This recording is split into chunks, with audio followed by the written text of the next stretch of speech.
الحمد لله الحمد لله وكفى وسلام على عباده الذين اصطفى أما بعد فأعوذ بالله من الشيطان الرجيم بسم الله الرحمن الرحيم وما خلقت الجن والإنس إلا ليعبدون وقال النبي صلى الله عليه وسلم أول ما يحاسب به العبد يوم القيامة الصلاة وقال النبي صلى الله عليه وسلم من حج لله ولم يرفث ولم يفسق رجع كيوم ولدته أمه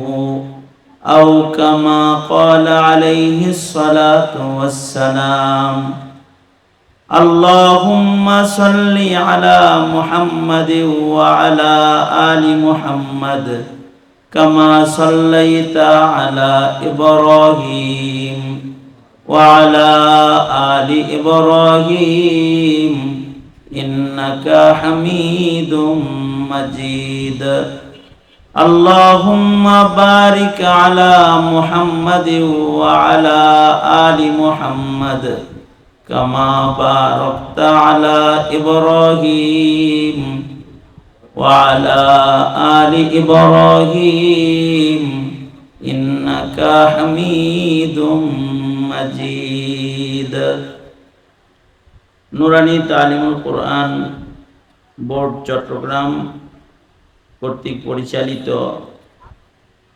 বাইতুস সালাম মুস্তাফা জামি মসজিদ ও মাদ্রাসা কমপ্লেক্সের উদ্যোগে 2 দিন ব্যাপী 12তম বার্ষিক তাফসীরুল কোরআন মাহফিলের আখিরি রজনী মুহতারাম সভাপতি, উপস্থিত হযরত বুজুর্গ উলামায়ে কেরাম, সম্মুখপানে সমবেত দিন প্রিয়, ইসলাম প্রিয়, দিনদার ইমানদার মুমিন মুসলমান ভাইরা, পর্দার আড়াল থেকে আলোচনায় শামিল মা বোনেরা, বিশ্বজগতের মালিক, বিশ্ব প্রতিপালকের বিশ্ব দরবারে কালিমাতুশ শুকর মহান রব্বুল আলামিন আমাদেরকে দয়া করে মায়া করে ওলামাদের সোহবতে জান্নাতের বাগানে দ্বীনি নসিহতের মজলিসে আমাদেরকে আল্লাহ পাক শামিল হওয়ার তৌফিক দান করেছেন।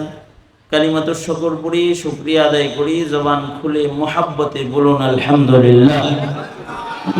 এত সময় পর্যন্ত আমরা অত্যন্ত শ্রদ্ধাভাজন বন্ধু হযরতুল আল্লাম হযরত মাওলানা জিহাদুল ইসলাম সাহেব দামাত বরকাতুহুম, উনি গুরুত্বপূর্ণ নসিহা সাহাবায়ে কেরামের বিভিন্ন আওসাফ নিয়ে গুরুত্বপূর্ণ আলোচনা আপনাদের সামনে করেছেন। গতকালকে আমার আরেক বন্ধু এবং বড় ভাই আল্লামা আব্দুল বাসেত খান সাহেব হুজুর সহকারে আরও ওলামা হজরতগণ কথা বলেছেন, আরও দিগার বুজুর্গ হজরতগণ কিমতি বয়ান আপনাদেরকে করেছেন। একেবারে মাহফিলের শেষ ভাগে জিহাদুল ইসলাম ভাই অনেকটা জবরদস্তি এই বৃষ্টির মৌসুমে এই মাহফিলে আসার জন্য বাধ্য করেছেন। ওনার মোহাব্বতের পাওয়ার খাটাইয়া উনি এই বৃষ্টির সময় ঢাকা থেকে এ পর্যন্ত টেনে আনছেন। ওনার আশা আকাঙ্ক্ষা ছিল এরকম যে বৃষ্টি যদি হয়েই যায়, দরকার হয় উসওয়ায়ে হাসানায় যাবে, এখানে ছাত্রদেরকে নিয়ে বসবে, কিছু কথা বলে চলে যাবে। ধান্দাটা অনেকটা এরকম নিয়া উনি এই বৃষ্টির মৌসুমের মাহফিলের সাদারাত উনি করে এই মাহফিলের সাথে এবং এই মাদ্রাসার সাথে ওনার আন্তরিকতা মোহাব্বতকে প্রকাশ করেছে। আর আমাদের উপরে ওনার যে কর্তৃত্বটা আছে এটাকে উনি একেবারে বাস্তবায়ন করেছে। বহরহাল বসে গেছি যে কোনো উপায়ে আপনাদের সামনে মশহুর আয়াতে কারিমা এবং মশহুর হাদিস আপনাদের সামনে পেশ করেছি। এইগুলোকে সামনে করে একটা সবক আপনাদের সামনে তাকরার করার ইরাদা, আল্লাহ পাক কিছু জরুরি কথা আপনাদের কানে পৌঁছাইবার তৌফিক দান করেন। আপনারা দোয়া করুন, বলুন আমিন। আমাদেরকে একজন বানিয়েছেন, তিনি কে? আরো জোরে আওয়াজ করে বলেন তিনি কে? সকলে মিলে আল্লাহকে ডাক দেন, ইয়া আল্লাহ। আরো জোরে আওয়াজ করে ডাকুন ইয়া আল্লাহ। বলেন আল্লাহ পাকের তাসবিহ পড়েন, নামের তাসবিহ পড়েন। বলেন সুবহানাল্লাহ, বলেন আলহামদুলিল্লাহ, লা ইলাহা ইল্লাল্লাহ। জোরে আওয়াজ করে উঁচু স্বরে বলেন আল্লাহু আকবার। এই যে আল্লাহকে ডাকলাম, এটাও একটা ইবাদত। আল্লাহর নাম নিলে এটা বড় ইবাদত। ওয়ালা যিকরুল্লাহি আকবার। আর ইবাদতের জন্যই আল্লাহ পাক আমাগরে আসলে বানাইছেন, কারণ ইবাদতের মাধ্যমে আল্লাহর মুহাব্বত প্রকাশ পায়। লিয়াবুদুন আই লিয়াশিকুন। মানুষ এবং জিনকে আল্লাহ তাআলা বানাইছেন ইবাদত করার জন্য। তার মানে মানুষ এবং জিন এরা ইবাদতের মাধ্যমে যার যার হৃদয়ের আল্লাহ পাকের ভালোবাসা প্রকাশ করবে। এই মাকসাদে আল্লাহ তাআলা ইনস ও জিনকে বানাইছেন যে তারা আল্লাহ তাআলাকে ভালোবাসবে এবং তাদের ভালোবাসা আল্লাহ পাকের গোলামির মাধ্যমে তারা প্রকাশ করবে। এই কারণে আল্লাহ পাক আমাদেরকে বানানোর উদ্দেশ্য বর্ণনা করলেন, ওমা খালাকতুল জিন্না ওয়াল ইনসা ইল্লা লিয়াবুদুন। আমাদেরকে ইবাদত করার জন্যই বানাইছেন। আমাদের উপরে আল্লাহ পাক যে সকল ইবাদত ফরজ করেছেন, কিছু কিছু ইবাদত ফরজ করেছেন, কিছু কিছু ইবাদতের অবস্থান ওয়াজিব, কিছু কিছু ইবাদত সুন্নাত, কিছু কিছু ইবাদত মুস্তাহাব। কিন্তু যে সকল ইবাদতকে আল্লাহ পাক আমাদের উপরে ফরজ করেছেন, এই ইবাদতগুলো মৌলিকভাবে দুই প্রকার। কয় প্রকার? জোরে বলেন। মৌলিকভাবে এই ইবাদতগুলো দুই প্রকার। প্রাথমিকভাবে ইবাদত মোট দুই প্রকার। এক প্রকারের ইবাদত হলো ইবাদতে বদনী, আর এক প্রকারের ইবাদত হলো ইবাদতে মালি। কিছু কিছু ইবাদত আছে যে ইবাদতগুলো করতে কোনো টাকা পয়সা লাগে না, বদন থাকলেই হয়। যতক্ষণ দেহ আছে ততক্ষণ ইবাদতটা বান্দা করে যাবে।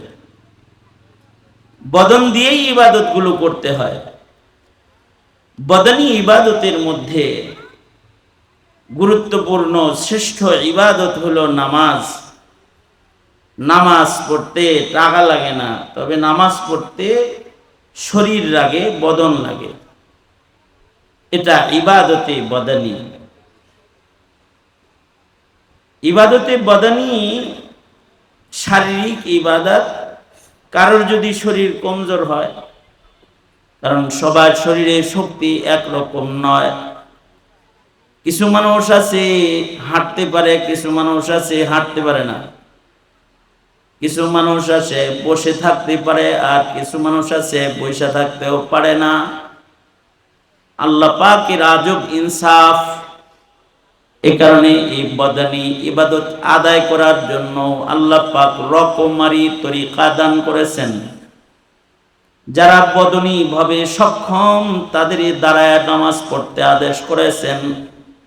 আর যদি কারোর শরীর যদি দাঁড়ায় নামাজ পড়তে অক্ষম হয়, তাহলে আল্লাহর রাসূল বলেন ফাসাল্লি কাঈদান, তার দাঁড়ানোর দরকার নাই, বৈশা পড়বে। বসে পড়লেও আল্লাহ তাআলা তাকে দাঁড়ায়া নামাজ পড়ার সওয়াব দান করবে। আবার যদি বসে থাকার যোগ্যতাও না থাকে, কিছু অসুস্থ রোগী আছে যাদের বসে থাকার যোগ্যতাও নাই, তাহলে তারা কি করবে? ফাসাল্লি ইমান, শুয়া ইশারা করে, মনের ইশারা, অঙ্গের ইশারা, যেই ইশারা তার জন্য সহজ লাগে সেই ইশারায় সে নামাজ পড়ে ফেলবে। আল্লাহ তাকেও কিবলামুখী দাঁড়ায়া নামাজ পড়ার সওয়াব তার অক্ষমতার কারণে দান করবে। কারণ ইবাদতটা ইবাদতে বদনী, বদনের শক্তিটা কেড়ে নিয়েছেন কে? জোরে বলেন। এই শক্তি কার দান? কারণ শরীর সুস্থ আছে, এই সুস্থতা দিছে কে? অসুস্থ হয়ে পড়ছে, অসুস্থ বানাইছে কে? আল্লাহ যেহেতু অসুস্থ বানায়া দিছেন, দেহ অচল হয়ে গেছে, তো অচল বদনী ইবাদত আদায়ের আলাদা তরিকা নবীজির মাধ্যমে উম্মতকে আল্লাহ তাআলা শিক্ষা প্রদান করেছে। এটা বদনী ইবাদত। বদনী ইবাদতের ভিতরে আরেকটা ইবাদত হলো রোজা। তবে এটা প্রতিদিন না, বছরে 1 মাস, শাহরুর রমাদান। উভয়টা ইবাদতই বড় গুরুত্বপূর্ণ। বদনী ইবাদতের ভেতরে নামাজের শরঈ অবস্থান কেমন? নামাজের শরঈ অবস্থান হলো এমন, কেউ যদি নামাজ ইচ্ছা করে না পড়ে তাহলে সে বেঈমান, সে কাফের হয়ে যায়, মুরতাদ হয়ে যায়, ঈমান নষ্ট হয়ে যায়। ইচ্ছাকৃত যারা নামাজ পড়ে না, আল্লাহর দেয়া শরীর দিয়ে আল্লাহর গোলামিটা যারা করে না, এদের ঈমান থাকে না। মুসলিম শরীফের এক রিওয়ায়াতে আল্লাহর রাসূল বলেন, কেউ যদি ইচ্ছাকৃত নামাজ ছেড়ে দেয় তাইলে ফাকাদ কাফারা, সে কাফের হয়ে যায়, তার ঈমান নষ্ট হয়ে যায়, সে মুরতাদ হয়ে যায়। এ কারণে 4 মাযহাবের এক মাযহাবের ইমামে আহমদ বিন হাম্বল রাহমাতুল্লাহ আলাইহি বলেন, কেউ যদি 1 ওয়াক্ত নামাজ ইচ্ছা করে না পড়ে তাহলে সে মুরতাদ, তার ফিরা কালেমা পড়ে মুসলমান হইতে হবে। ইচ্ছা করে 1 ওয়াক্ত নামাজ পড়ে নাই, তার ঈমান নাই, তার আবার কালেমা পড়ে মুসলমান হইতে হবে।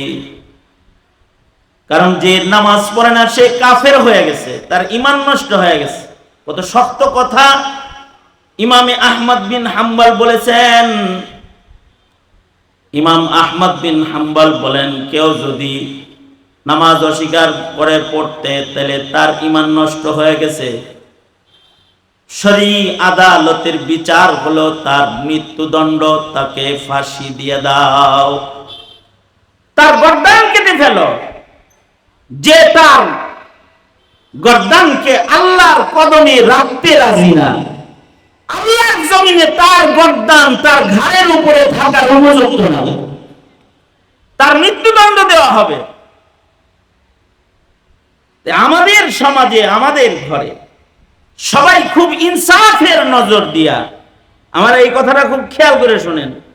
তার মানে আপনি ইনকাম করে কতগুলো কাফের পালতেছেন, ইমাম আহমদ বিন হাম্বলের বর্ণনায় কতগুলো মুরতাদ আপনি পালতেছেন নিজে কামাই করে খাওয়ায়া।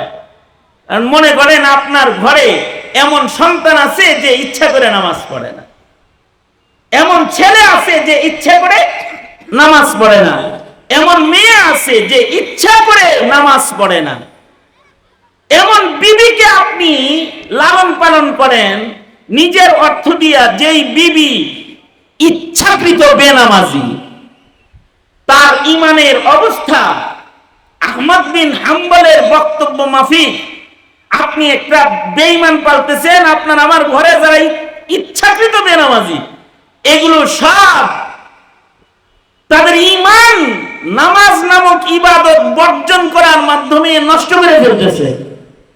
আপনি যে ঈমানদারের ঘরে, ঈমানদারের অভিভাবক, ঈমানদারদের ঘরের একজন ঈমানদার অভিভাবক হিসেবে আপনি যে এই বেনামাজি পালতেছেন, এটা আল্লাহর পছন্দ না। এ কারণে আল্লাহ পাক বলে, আকিমিস সালাহ, নামাজকে কায়েম করো, নিজে পড়ো, আরেকজনকে পড়াও। নামাজ পড়াইতে হবে, কারণ নামাজ না পড়লে ঈমান নষ্ট হয়ে বেঈমান হয়ে যায়। এমনকি আল্লাহর রাসূল আরেক হাদিস, নামাজ পড়ে মনে করেন 5 ওয়াক্ত নামাজ পড়ে, কিন্তু জুমার নামাজ পড়ে না। এই রোগ কাউকে ধরেছে, নামাজ পড়ে, ঘরে জোহরের নামাজ পড়ে, জুমার নামাজে যায় না।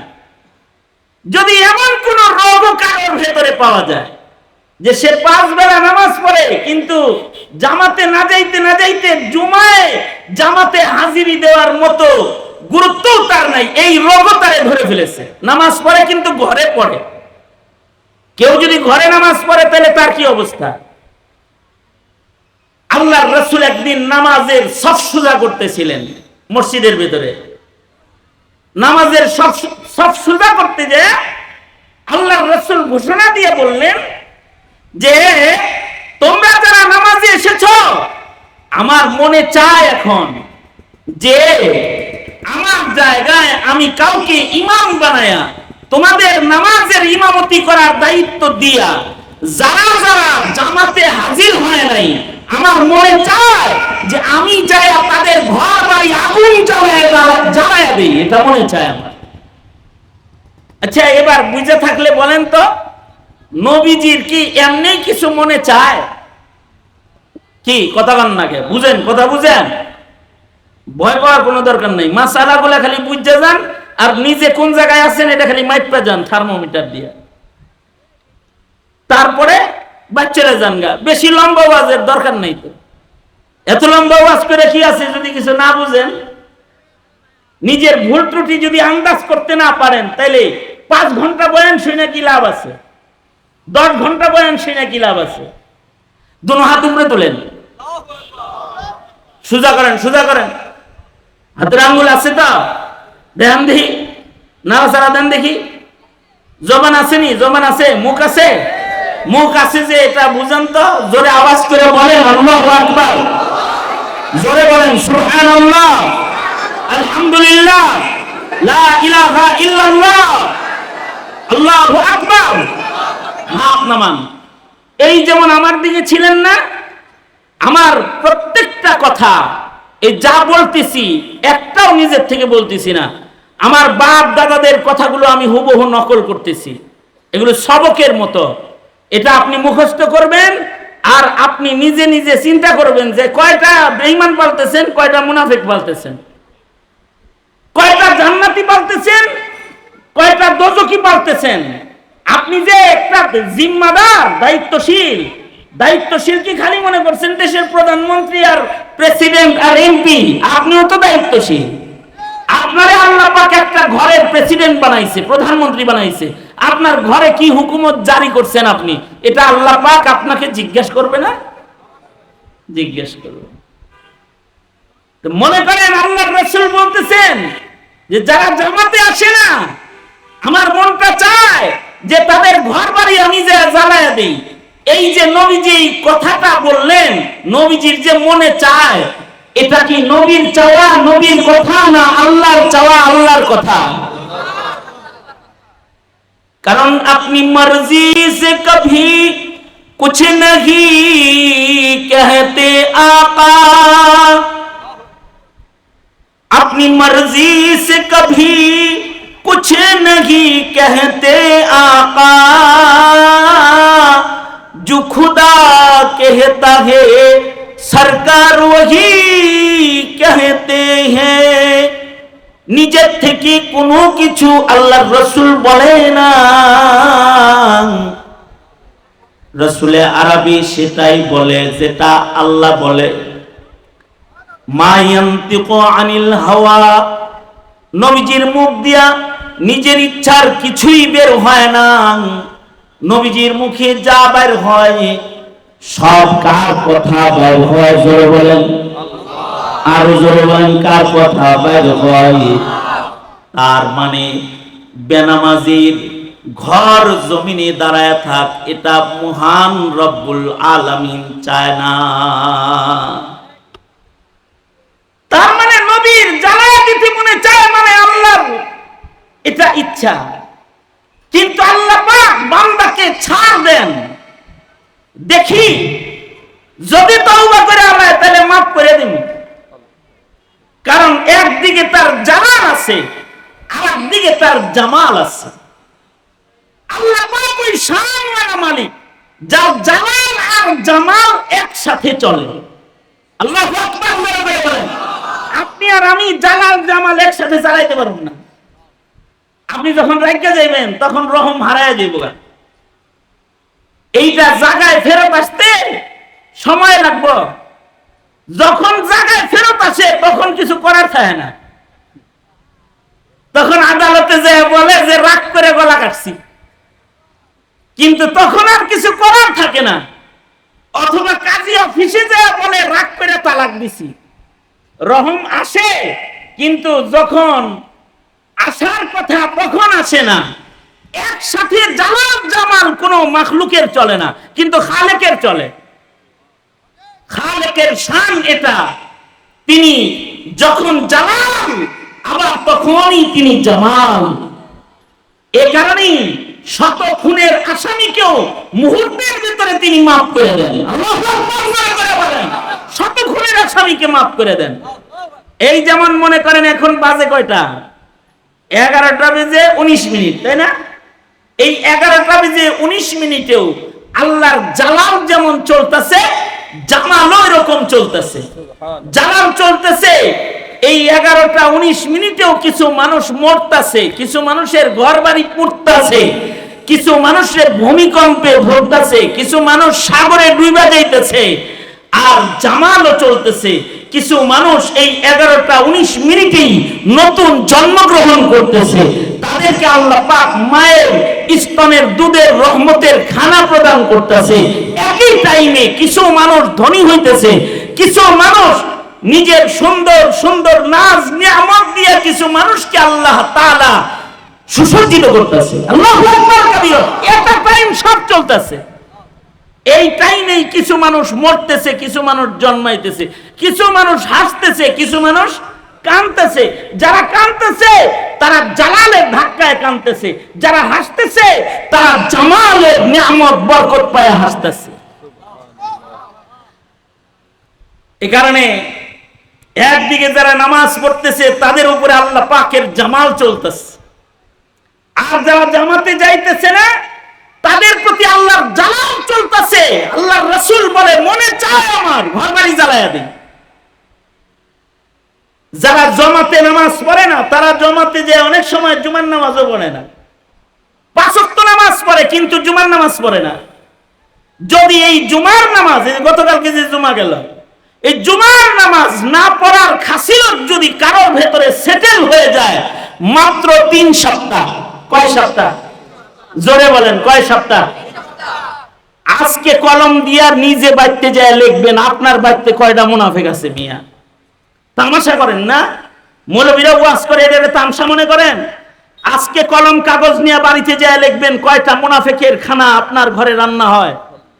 আল্লাহর রাসূল বলেন, কেউ যদি ইচ্ছাকৃত 3 জুমা লাগাতার ছেড়ে দেয়, মহান রব্বুল আলামিন তার উপরে রাগ হইয়া তার নামটা ইমানদারের দপ্তর থেকে কাইটা মুনাফিকের দপ্তরে উঠায়। নাউজুবিল্লাহ। আর আস্তে করে বলেন নাউজুবিল্লাহ। আর একটু আস্তে করে বলেন। قال رسول الله صلى الله عليه وسلم قال رسول الله صلى الله عليه وسلم من ترك 3 جمعات بغير عذر كتب من المنافقين। আল্লাহর রাসূল বলেন, কেউ যদি ইচ্ছাকৃত 3 জুমা ইচ্ছাকৃত যদি মসজিদে যায় জুমার নামাজ পড়া যদি লাগাতার, কেউ যদি কোনো আকেল বালেগ পুরুষ যদি ছাইরা দেয়, মহান রব্বুল আলামিন তার উপরে এত রাগ হয়ে যায় যে আল্লাহ তাআলা তার নাম মুনাফিকের লিস্টের মধ্যে উঠায় দেয়। আচ্ছা, আমি এই যে 2টা বর্ণনা বললাম, যুবক ভাইরা যারা আসছো, বিয়া করছ নাই কারা কারা হাত তোল। এই হাত তোল। বিয়া করছ নাই কে কে হাত তোল। তোরাও হাত তোল, ছোটরাও হাত তোল। তোরা বিয়া করছস? হাত নিচে রাখছস কে? বিয়া রাগ করে বলতিস না আমি। মাসালাটা ইকো বন্ধ করো, রিভার্বও বন্ধ করো, শুধু আওয়াজ রাখবা। আমার গলার আওয়াজ তোমার সুন্দর বানান লাগবে না, আমার কথা বুঝলেই হয়। যারা বিয়া করে নাই হাত তোলো। ছোট যুবক কিশোর হাত তুলছে তো? আজকে হিসাব করবা আমার সাথে। বসো, হাত নামাও। তুমি নিজে নিজে হিসাব করবা বেঈমান বন্ধু তোমার কয়টা ইমাম আহমদ বিন হাম্বলের বর্ণনা, আর নবীর বর্ণনায় তোমার মুনাফিক বন্ধু কয়টা, এটা হিসাব করবা খালি। যারা ইচ্ছা করে নামাজ পড়ে না, ও তো ইমানই ঠিক নাই, ও কুফরিতে ব্যস্ত আছে, তুমি কাল্লাওয়ালা মুসলমান হিসেবে তার সাথে চলাফেরা করতে পারো না, তুমি পারো না। আর যদি তোমার কোন বন্ধু এমন থাকে যে জুমার নামাজ পড়ে না, তুমি ওরে দেখতেছো যে ও লাগাতার 3 জুমা পড়ে নাই, তাহলে মুহাম্মাদুর রাসূলুল্লাহর বক্তব্য হলো ও মুনাফিক হয়ে গেছে গা। কি নেফাকতের রোগে ওকে আক্রমণ করেছে, তাইলে তো তুমি তাকেও বন্ধু বানাইতে পারো না। কি ঠিক না বে ঠিক কথা বল না, কে ঠিক কইতে কষ্ট লাগে? বাপেরা যারা আছেন, যাদের সন্তানগুলো ইচ্ছা করে জুমার নামাজ পড়ে না, যাদের সন্তান ইচ্ছা করে নামাজ আদায় করে না, ইচ্ছাকৃত নামাজ তরককারী সন্তানগুলার অবস্থান কি, এটা হিসাব করবেন। কারণ ডাক্তার বানাইছেন কিনা, ইঞ্জিনিয়ার বানাইছেন কিনা, এইটা জিজ্ঞাসা পাকের পক্ষ থেকে আপনাকে জিজ্ঞাসা করা হবে। দজব থেকে বাঁচাইতে বলছিলাম, বাঁচাইছিলি? কু আনফুসাকুম ওয়া আহলিকুম নার, ঘোষণাকার জোরে আওয়াজ করে বলেন ঘোষণাকার। কু আনফুসাকুম ওয়া আহলিকুম নার, ঘোষণাকার আল্লাহ। তো তখন জিজ্ঞাসা করবে, ছেলেদের নামাজ পড়াইছিলি? অথবা তাকে রোজা রাখাইছিলি, সেহরি খাওয়াইছিলি, ইফতার করাইছিলি, রমজানের রোজা কি সে রেখেছিল? হিসাব দিবেন কি? এইগুলা বুঝার বিষয়, এইগুলা চিন্তা করার বিষয়। এমন কি ইবাদতের ভেতরে, বদনী ইবাদতের ভেতরে আর মালি ইবাদতের ভেতরে, আবার ইবাদত মিন ওয়াজহিন আবার 2 প্রকার। রুহানি ভাবে ইবাদত আবার 2 প্রকার। এক প্রকার হলো জালালি, আর এক প্রকার হলো জামালি। এক প্রকারের ইবাদত তেরিবেরি কায়দায় করলে আল্লাহ নেন, তার ভেতরে 1 নাম্বার হলো নামাজ। নামাজ যদি কেউ উল্টা পাল্টা করে, তার নামাজ আল্লাহ নেয় না। মিয়া 60 বছর ধরে নামাজ পড়েন, 30 বছর যাবত নামাজ পড়েন, এখনো সূরা ফাতিহা ঠিক করেন নাই, আপনি এত তামসা মনে করতেছেন যে আপনার নামাজ আল্লাহ এমনি নিব? এটা অনেক জালালি ইবাদত। কেউ যদি রুকু সেজদা ঠিক মতো না করে, হাদিসে আছে তার নামাজ পড়া অবস্থায় আল্লাহ পাক তার কাঁধের ফেরেশতাকে ডেকে বলে, এই নামাজ পড়তেছে, ওর দিল আমার ব্যাপারে যেমন, আমিও ওর ব্যাপারে তেমন। জালালি ইবাদত যেমনি সামনে পড়বে, চেহারা ফিরকে মারা হবে। এ কারণে আল্লাহর রাসূল বলেন, সাল্লু কামা রাআইতুমুনি উসাল্লি, আমাকে যেমনি নামাজ পড়তে দেখো ওইভাবে নামাজ পড়ো। তার মানে নামাজের রুকু, সেজদা, কওমা, জালসা নিজের ইচ্ছা মতো করার কোনো সুযোগ নাই। যদি কেউ নিজের ইচ্ছা মতো নামাজ না পড়ে রবের ইচ্ছা মতো নামাজ পড়তে চায়, তাইলে সে মৌলবী না হইলেও তালিমুল কোরআন নুরানি বোর্ডের ছাত্র না হইলেও ওর নামাজ জীবনেও ঠিক হইব না। অথবা দাওয়াত তাবলীগের একটা চিল্লা না দিলে ওর নামাজ ঠিক হবে না। অথবা হক্কানি কোন পীর মাশায়েখের খানকায় যায় ওর বৈশা হাতে কলমে নামাজ ঠিক না করলে ওর নামাজ হবে না, নামাজ হবে না, পড়তে পারবে না নামাজ। এই রকম না পড়ুয়া নামাজির সংখ্যা বাংলাদেশে কত, এটা আমার মুখ দিয়া বইলা আমি আপনাদের কাছে ধৃষ্টতার চেয়ারে যাইতে চাই না। তবে আমি যদি হিসাব করি, তাহলে আমার হিসাব, আমার আকাবিরদের হিসাবের নমুনার হিসাব যদি হয়, তাহলে ওটা অনেক করা। সেটা এত করা যে আপনি মসজিদে দাঁড়াইয়া নামাজগুলো যদি খালি দেখেন, তাইলে আমার মনে হয় 80% নামাজির নামাজে আপনি কোনো নাম্বার করতে পারবেন না পাশের। 80% ইল্লা মাশাআল্লাহ যে এলাকায় দাওয়াত অথবা দাওয়াতুল হক অথবা হক্কানি আলেমদের মেহনত ব্যাপক, তাদের অবস্থা ভিন্ন, ওই এলাকার অবস্থা ভিন্ন, যে তারা কিছুটা নামাজ পড়তে পারে। অথচ নামাজ এক জালালি ইবাদত। আপনারা আমরা যারা হানাফি মাযহাবের লোক, তাদের ব্যাপারে ফয়সালা কি?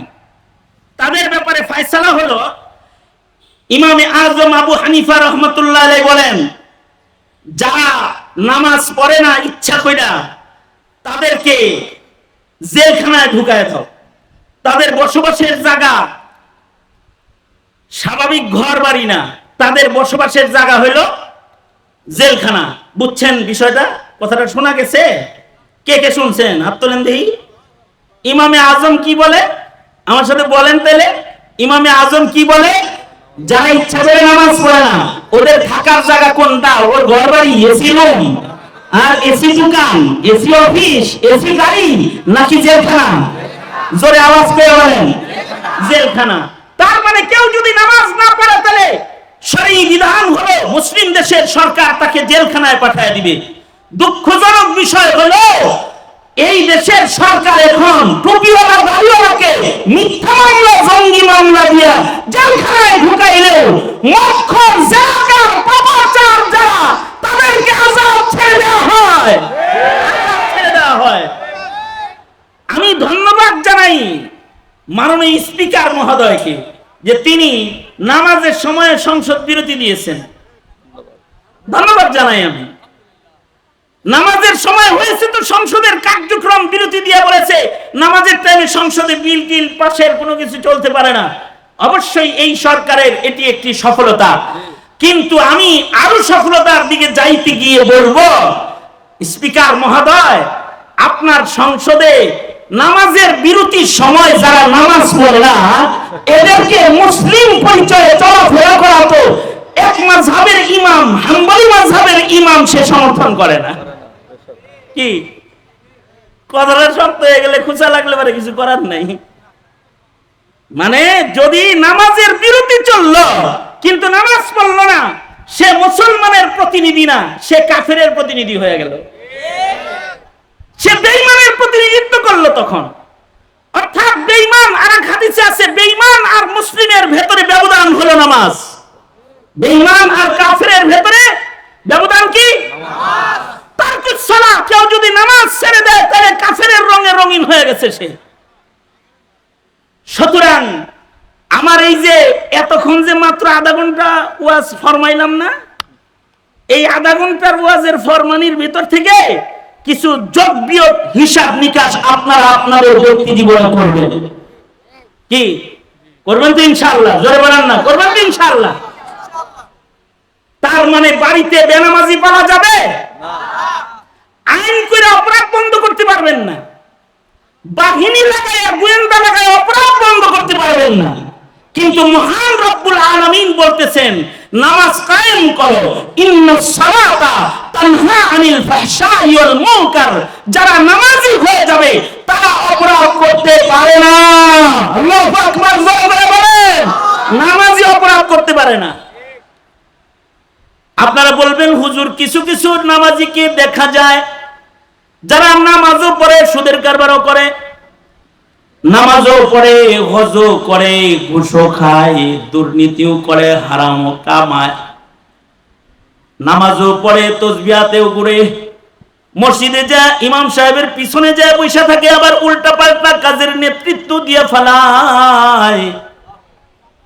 তাহলে তাদের নামাজ কেন তাদেরকে গুনাহ থেকে বাঁচায় না? তাদের প্রশ্নের উত্তর হলো আসলে তারা আসল নামাজ পড়ে না।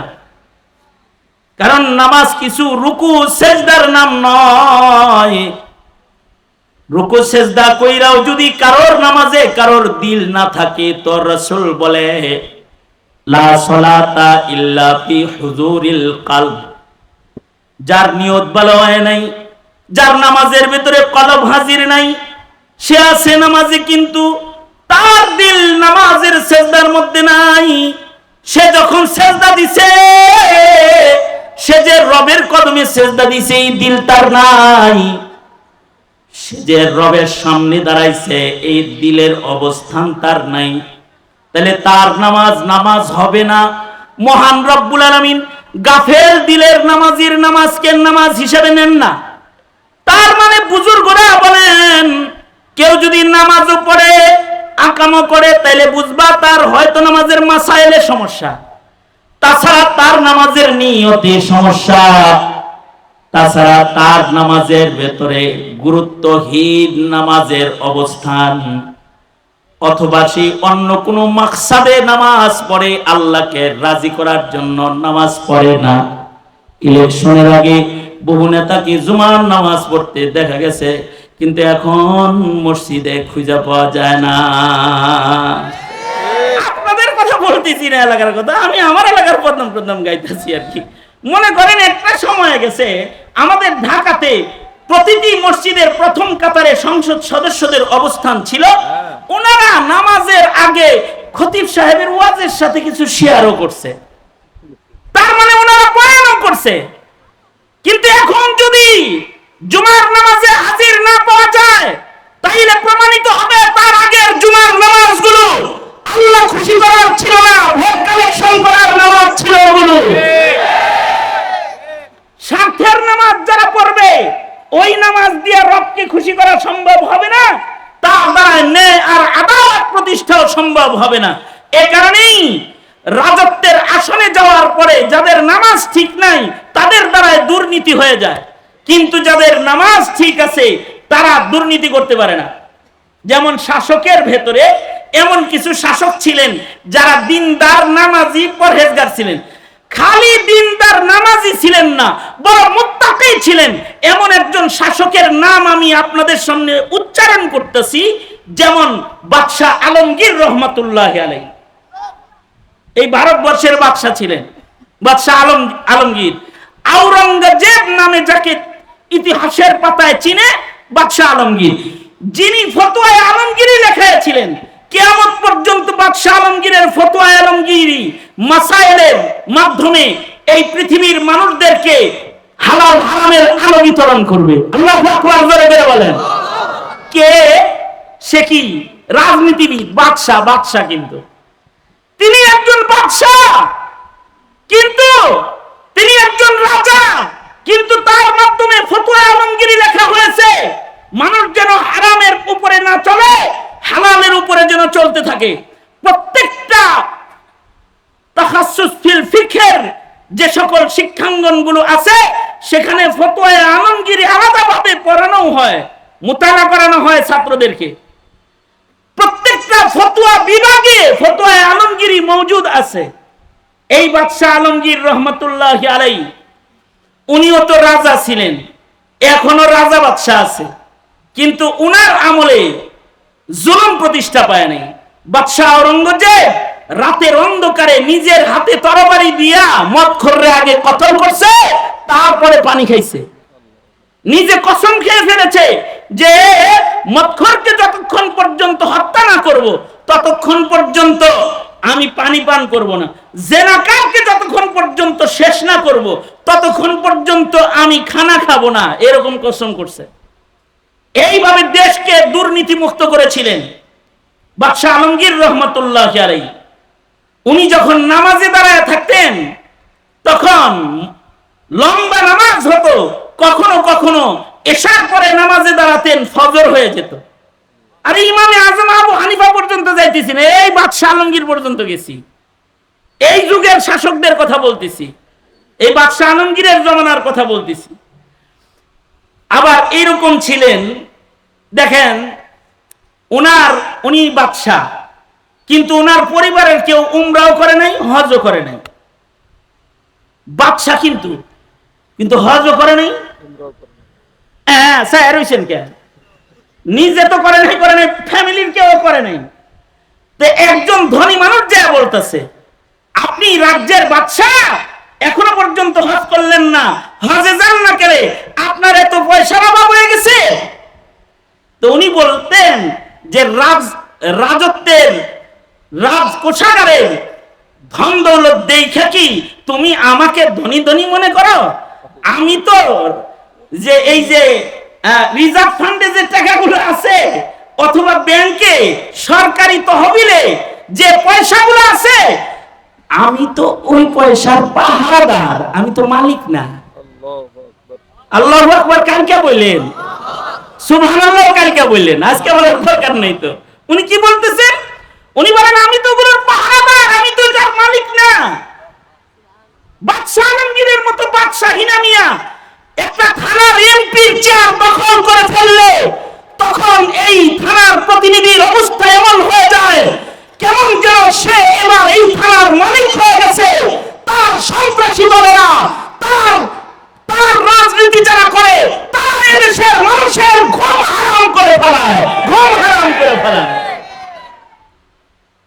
অবিচার কেন হয়? যখন বেনামাজি হয় তখন অবিচারগুলা হয়। অথচ বাদশাহ আলমগীর বলতেছে আমি হজে যাই না, কারণ হলো আমার ফ্যামিলির লোকেরা হজ করে না, আমাদের তো টাকা পয়সা নাই, রাজত্ব আছে কিন্তু আমাদের ওই রকম অঢেল টাকা পয়সা নাই যে টাকার কারণে হজ ফরজ হয়। যিনি ধনী লোক গেছে, এখনকার জমানায় তো এমপি সাহেব যারা হয়, আমি এমনিই বলতেছি, আমি কাউকে বাই নেম টার্গেট করে বলতেছি না, এখনকার এমপি যারা হয় এরা নির্বাচনের আগেও টাকা পায়, নির্বাচনের পরেও টাকা পায়, হাদিয়া তোহফা পায়। নির্বাচনের আগে কি লেগে দেয়? ধনী ধনী মানুষেরা নির্বাচনের আগে এমপি রে টাকা কি লেগে দেয়? যে উনি যদি পাশ করে যেন আমার দিকে যেন খেয়াল রাখে। আর নির্বাচনের পরেও এমপি রে হাদিয়া তোহফা দেয়। দেখবেন এমপি ভোট চাওয়ার সময় রিকশাওয়ালার বাড়িও গেছে, কিন্তু পাশ কইরা এলাকার ধনীর বাড়ি যায় দাওয়াত খাইছে, গরিবের বাড়িতে যায় নাই। কি ধনীর বাড়িতে যে গেছে, এটা কি ধনীরে কিছু দিতে গেছে? হ্যাঁ মিয়া, গোপনে ভিক্ষা করতে গেছে, মিয়া আনতে গেছে, দিতে যায় নাই। এ সত্য তিক্ত, তিতা হইতে পারে কথাটা। এই যে ধনীর বাড়ি দাওয়াতে গেল, গরিবের বাড়ি গেল না পাশ কইরা, ধনীর বাড়িতে কি তারে দিতে গেছে? তার কাছ থেকে আনতে গেছে। তো বাদশাহ আলমগীর রে এই ধনী লোকে বলে কি, আপনার কাছে টাকা নাই তাতে কি, আমার কাছে তো আছে, আমি আপনারে হাদিয়া দেই, আপনি হজে যান গা। বাদশাহ আলমগীর যদি এই যুগের এমপি মন্ত্রীর মতো হইতো তাহলে কিন্তু দেন, এই কথাটা কিন্তু দিয়ে দেন। কিন্তু বাদশাহ আলমগীর বললেন যে রাজ্যের রাজার শান এটা না যে প্রজার হাদিয়া গ্রহণ করবে। আল্লাহু আকবার আস্তে করে বলেন কেন? রাজ্যের রাজার শান এটা না যে প্রজার হাদিয়া গ্রহণ করবে। রাজা তো প্রজাদেরকে হাদিয়া দিবে, না খায় প্রজাকে দিবে। তুমি আমার প্রজা, তোমারটা নিয়ে আমি আমার বিবি বাচ্চা লয়ে হজে যাবো কেমনে? আমার এই মসনদের সাথে তোমার টাকার হাদিয়া নেওয়া এটা শান না, বরঞ্চ শান হলো এটা যে আমার দরবারে তুমি আসছো, আমি তোমাকে কিছু দিয়ে দিব। যদি রাজত্ব এমন হয় তাহলে ওই রাজত্বে ঘুষ চলে না মিয়া সাহেব, ঘুষ চলে না, অন্যায় চলে না। আর এই যে অন্যায় মুক্ত সমাজ, এই সমাজ যাদের দ্বারা গঠন করা সম্ভব হয়েছে তারা নামাজি। কারণ কেউ যদি নামাজ পড়ে তাহলে নামাজ তাকে সকল প্রকারের পাপাচার ও গুনার কাছ থেকে বাঁচায় রাখবে। আর যদি কেউ নামাজ ছেড়ে দেয় তখন তার জিন্দেগি বরবাদ হইয়া যায়। নামাজ ছাড়ার কারণে বেঈমান হয়, নামাজ ছাড়ার কারণে মুনাফিক হয়, নামাজ ছেড়ে দেওয়ার কারণে চরিত্রহীন হয়ে যায়। সঙ্গত কারণে ইবাদতের জন্য মহান রব্বুল আলামিন আমাদের বানাইছেন, তার মধ্যে এক নাম্বার ইবাদত হলো নামাজ। ময়দানে মাহশরে নামাজের হিসাব আল্লাহ তাআলা সবার আগে নেবেন। আউয়ালু মা ইউহাসাবু বিহিল আবদু ইয়াউমাল কিয়ামাতি সালাহ। সুতরাং বেনামাজি লালন পালন করব না, ইনশাআল্লাহ বলেন। নামাজ হলো বদনী ইবাদত এবং জামালি ইবাদত। রোজা বদনী ইবাদত কিন্তু জামালি ইবাদত। নামাজের ভিতরে ভুল হইলে সহজসেজদা আছে, জরিমানা আছে। রোজার ভিতরে ভুল হইলে কোনো সহজসেজদা জরিমানা নাই। যেমন মনে করেন এখন দিন লম্বা না, আমাদের ঘরে পিচ্চিরা রোজা রাখছে সওয়ালে, যে আমার মেয়ে আমাকে বলে কি, আব্বু পানি তো খেয়ে ফেলছি দুপুর বেলায়। তা আমি বললাম ভুলে খাইছো নাকি ইচ্ছায়? ভুলে। তাহলে রোজা এটা জামালি ইবাদত, আশেকানা ইবাদত। এটা ভুলে পানি না খালি, ভুলে পেট ভরে খানা খাইলেও ভাঙবো না, অসুবিধা নেই, হয়ে গেছে। এইটাই ফিকহি মাসালা। এটা জামালি ইবাদতের ভেতরে আরেকটা জামালি ইবাদত হলো মুশতারিকা বাইনাল মালি ওয়াল বাদান। তৃতীয় আরেকটা ইবাদত, সেটা হলো হজ্জে বাইতুল্লাহ। হজ্জে বাইতুল্লাহর মৌসুম এখন চলছে। এখন হলো হজ্জে বাইতুল্লাহর মৌসুম। একদল মানুষ হজ করার জন্য বাইতুল্লাহর দিকে যাইতেছে, আর আরেকদল মানুষ হাজিদের যাওয়া দেখে প্রেম করবে আল্লাহর সাথে। কেউ কাবা ঘরে গিয়ে প্রেম করবে, কেউ এখানে বসে প্রেম করবে। উভয়ের প্রেমই আল্লাহর কাছে বড় পছন্দের। কিন্তু এই জিনিসটা যারা গরিব, তারা না বুঝার কারণে তারা এই ইবাদত নিয়ে কখনো ভাবনাই করে না।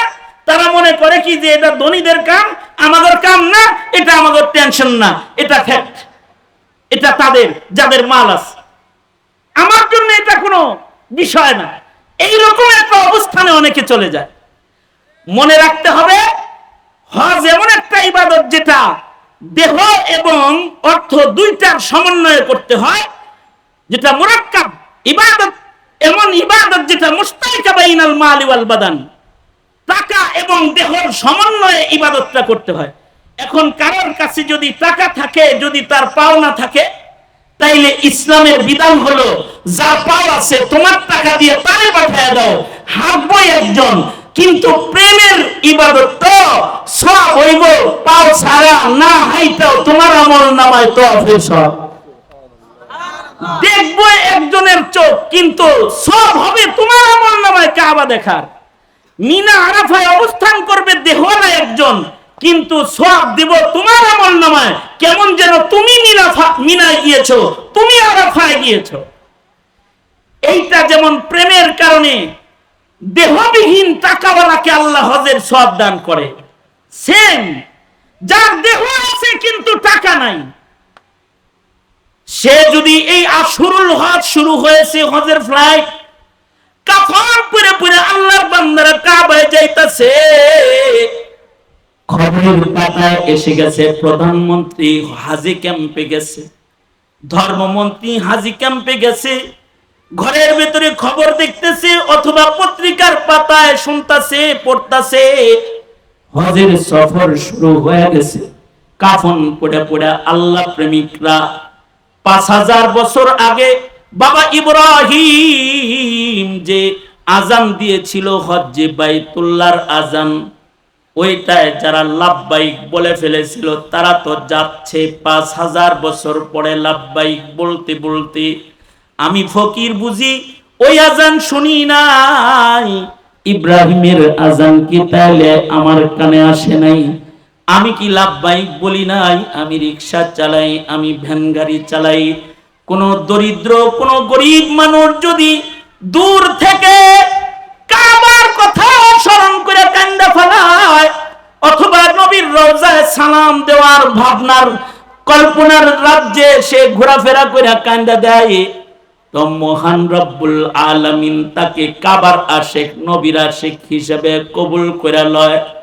হিরসে ইবাদত তার মধ্যে পাওয়া যাওয়ার কারণে তাকে হজ করার সওয়াব মহান রব্বুল আলামিন দান করে। ইবাদত হজ করতে পারে নাই, কিন্তু নবী যে সকল ইবাদতে হজের সওয়াব ঘোষণা করেছে, গরিব মানুষ ওযু কইরা সূর্য ওঠার পরে ইশরাকের নামাজ পড়তে দাঁড়ায় যায়, আর মনে মনে কয় আল্লাহ 2 রাকাত ইশরাক পড়লাম, কাবায় যাওয়ার সামর্থ্য আমার নাই। তোমার রাসূল বলেছে গরিব যারা ইশরাকের নামাজ পড়বে তাদেরকেও তুমি বাইতুল্লাহ জিয়ারতের সওয়াব দিবা, হজের উমরার সওয়াব দিবা। ও আল্লাহ, তোমার রাসূল বলেছে যারা মা বাবার চেহারা সুনজরে দেখবে তাদেরকেও তুমি হজ উমরার সওয়াব কবুল, হজের সওয়াব দান করবে। টাকা দাও নাই, কিন্তু আমার মা দিছো। গরিব সন্তান, দরদের গরিব চোখ দিয়া মায়ের চেহারা, বাবার চেহারা দেখলাম, আমাকে হজের সওয়াব দান করো। প্রেমবিহীন বাইতুল্লাহ যায়ও অনেকের হজ বরবাদ হয়ে যায়, আর প্রেম সারা নফল ইবাদত করে কেউ কেউ কবুল হজের মালিকানা লইয়া কবরে চলে যায়। কারণ হজ এক আশিকানা ইবাদত, যাইতে হয় না, প্রেম পাওয়া গেলে কবুল হয়ে যায়।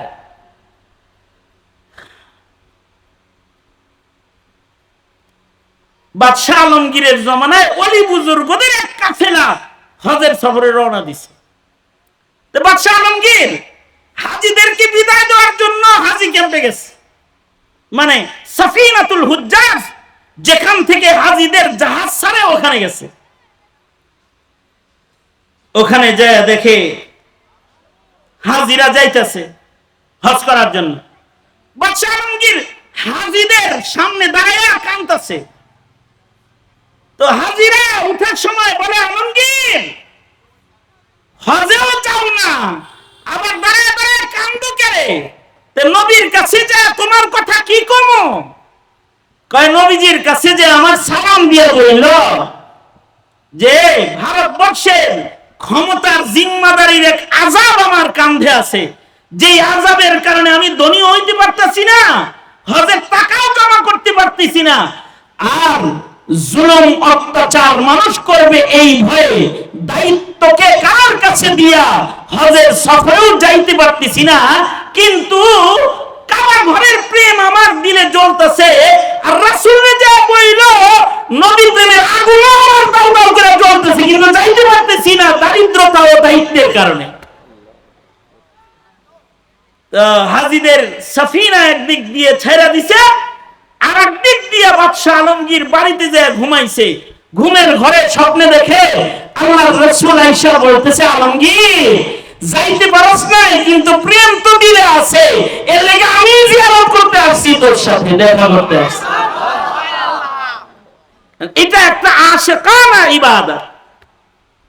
এ কারণে কেউ যদি দরিদ্রও হয় তাও সে হজের মৌসুমে কাবার প্রেমে রুনাজারি করবে, নবীর প্রেমে রুনাজারি করবে, আর সেই রুনাজারির মৌসুমটা এখন চলতেছে। সুতরাং আমি আমার এই সংক্ষিপ্ত আলোচনায় যেটা আপনাদেরকে দাওয়াত দিলাম সেটা হলো, খোদায় কিন্তু আমাকে খোদার লগে প্রেম করার লেগে বানাইছে, আর প্রেমটা ইবাদতের মাধ্যমে করতে হয়। কখনো কখনো ইবাদত করে প্রেম করতে হয়, কখনো কখনো ইবাদত করার সুযোগ না পেলে আফসোস দিয়ে রবের সাথে প্রেম করতে হয়। আর সেই প্রেমটা করার জন্যই রব্বুল আলামিন মানুষ বানিয়েছেন। আল্লাহ পাক আমাদেরকে ইবাদতের মাধ্যমে ওই প্রেমিক হওয়ার তৌফিক দান করেন। আর যারা ইবাদত করে না তাদেরকে আমাদেরকে দাওয়াতের মাধ্যমে ইবাদতের দস্তরখানে প্রবেশ করায়া আমাদের আওতার ভেতরের মানুষগুলোকে বেঈমান মুনাফিক হওয়ার এই যে হিড়িক আর মিছিল চলছে, এই মিছিল থেকে তাদেরকে ফিরায়া ইমানের ঘরে আনার জিম্মাদারি পালন করার তৌফিক আল্লাহ আমাদের দান করেন। আমিন বলেন। কারা কারা তৈরি আছি ইনশাআল্লাহ এই আমল করতে? বলেন ইয়া আল্লাহ, ওয়াদা করিতেছি ইবাদত যা ফরজ তা আদায় করিব, যেটার তৌফিক হচ্ছে না সেটার তৌফিকের জন্য তোমার কাছে দোয়া করব। আমার আওতার মানুষদেরকে ইবাদত করানোর মেহনত করব। ইয়া আল্লাহ তুমি কবুল করো। চিল্লায় বলেন আমিন। আরো জোরে আওয়াজ করে বলেন আমিন। এই এতটুকুন ওয়াদা আপনাদেরকে করাই আমি আমার সংক্ষিপ্ত কথা এখানেই ইতি টেনে দিতেছি। যারা এই মাদ্রাসার জায়গা দিয়েছেন, যারা অর্থায়ন করে দানে ইমানদার ও আবেদ বান্দার সংখ্যা বাড়িয়ে দেন, সকল প্রকারের বেঈমানি নিফাকাত থেকে আল্লাহ আমাদের সবাইকে হেফাজত করেন। আমিন। ওয়া আখিরু দাওয়ানা আলহামদুলিল্লাহি রাব্বিল আলামিন। সবাই ইস্তিগফার করেন। আস্তাগফিরুল্লাহ রাব্বি মিন কুল্লি যামবি ওয়া আতুবু ইলাইহি লা হাওলা ওয়ালা কুওয়াতা ইল্লা বিল্লাহিল আলিয়্যিল আযীম। আস্তাগফিরুল্লাহাল্লাযী লা ইলাহা ইল্লা হুয়াল হাইয়ুল কাইয়্যুম ওয়া আতুবু ইলাইহি। আলহামদুলিল্লাহি রাব্বিল আলামিন ওয়াসসালাতু ওয়াসসালামু আলা সাইয়্যিদিল আম্বিয়া ওয়াল মুরসালিন মুহাম্মাদিন ওয়া আলা আলিহি ওয়া আসহাবিহি আজমাইন। রব্বুল আলামিন 2 দিন ব্যাপী সম্মেলন, একটি আয়াত, 2টি হাদিস সামনে করে কিছু মাসাইল, কিছু ফাজাইল, কিছু তামবিহ, সতর্ক তোমার বান্দাদের কানে পৌঁছায় দিয়েছি। ইয়া আল্লাহ, শরীয়ত ইসলামের কিছু ফয়সালা তোমার বান্দাদের কানে তাকরার করেছি। ইয়া আল্লাহ, এর থেকে তোমার বান্দাদেরকে সতর্ক হওয়ার তৌফিক তুমি দান করো। যা কিছু আলোচনা করেছি আমল করার তৌফিক আমাদের তুমি দান করো। হজের মৌসুম, আমাদের সালাম পেয়ারা নবীর রওজা পৌঁছা দাও, আমাদেরকে কাবাতুল্লাহর জিয়ারত নসিব করে দাও আল্লাহ। দূর দারাজ থেকে যত আলেম ওলামারা আসছে তাদেরকে কদম কদম নেক দিয়ে বাড়ি ফিরাইয়া দাও। যত মানুষ বসে কথা শুনেছে ইয়া আল্লাহ তাদেরকে কামিল মুমিন, তোমার পছন্দের ইমানদার হিসেবে কবুল মঞ্জুর করে নাও। মেহনত, মুজাহাদা আর মুশাক্কাত ওয়ালা জিন্দেগি আপনার নেওয়ার তৌফিক তুমি দান করো আল্লাহ রব্বুল আলামিন। হার কিসমের দুনিয়া ও আখিরাতের বালা মুসিবত থেকে আমাদেরকে তুমি বাঁচাও ইয়া আল্লাহ। বড় ভাই বন্ধু জিহাদুল ইসলাম সাহেবকে কবুল মঞ্জুর করে নাও। অত্র মাদ্রাসার মুহতামিম সাহেব হুজুর, বুজুর্গ আদমি, যত আসতে যায় কেরাম আছে তাদের সকলকে ইখলাস ও মুহাব্বতের সাথে মুহতামিম সাহেবকে সহযোগিতা করার তৌফিক দাও। আকাবির আসলাফদের নিগরানিতে এই প্রতিষ্ঠান চলছে, এর মধ্যে তুমি বারাকা দান করো ইয়া আল্লাহ। আমাদের যুবক সন্তানগুলাকে নামাজি বানায় দাও। এই যুবক যারা এখানে বয়ান শুনেছে ওদের জওয়ানি তোমার কাছে আমানত, যৌবনের গুনাহ থেকে ওদের ধরে ধরে তুমি রক্ষা করো আল্লাহ। পর্দার আড়ালের মা বোনদেরকে আবেদা সালেহা কানেতা বানায় দাও ইয়া আল্লাহ। যাদের আব্বা আম্মা কবরে চলে গেছে তাদের বাবা মার কবর জান্নাতের বাগান বানায় দাও। যাদের বাবা মা অসুস্থ ইয়া আল্লাহ সুস্থতার নিয়ামত তাদেরকে তুমি দান করো রব্বুল আলামিন। জানি না কোন দোকানের কাফন আমাদের জন্য রেডি হয়ে গেছে, কোন সফের বাস না জানি পেকে গেছে, কখন জানি মসজিদের কোনার পালকি বাড়ির দুয়ারে দাঁড়ায় যায়। আল্লাহ কবরের পালকি পাঠানোর আগে আমাদের নাম তোমার প্যারা বান্দার দপ্তরে তুমি উঠায় দিও আল্লাহ। ইয়া আল্লাহ খায়ের ও বরকত দান করো, শারর বালা থেকে আমাদেরকে হেফাজত করো। বিশ্বযুদ্ধ বন্ধ করে দাও, জালেমদেরকে নাস্তানাবুদ করে দাও, মজলুমদের জন্য তোমার মদদ পাঠায় দাও আল্লাহ। মাতৃভূমি বাংলাদেশকে হেফাজত করো। এদেশের প্রত্যেকটা জনগণের হক আদায় করার তৌফিক ওমারাদেরকে তুমি দান করো আল্লাহ। ইয়া আল্লাহ অন্যায় অত্যাচার থেকে জমিনবাসীকে রক্ষা করো, ইনসাফ আর আদালত প্রতিষ্ঠা করে দাও রব্বুল আলামিন। আমাদের জন্য তুমি খায়রের ফয়সালা করো। যত কল্যাণ মঙ্গল আমাদের তুমি দান করো, অকল্যাণ আর অমঙ্গল হতে আমাদেরকে হেফাজত করো। আল্লাহুম্মা জাআল সারানা আলা মান যালামানা ওয়ানসুরনা আলা মান আদানা ওয়ালা তাজআল মুসিবাতানা ফি দীনিনা ওয়ালা তাজআলিদ দুনিয়া আকবারা হাম্মিনা ওয়ালা মাবলাগা ইলমিনা ওয়ালা গায়াতা রাগবাতিনা ওয়ালা তুসাল্লিত আলাইনা মান লা ইয়ারহামুনা। اللهم زدنا ولا تنقصنا وأكرمنا ولا تهنا وأعطنا ولا تحرمنا وآثرنا ولا تؤثر علينا وأرزنا وارض عنا يا كريم. سبحان ربك رب العزة عما يصفون وسلام على المرسلين والحمد لله رب العالمين.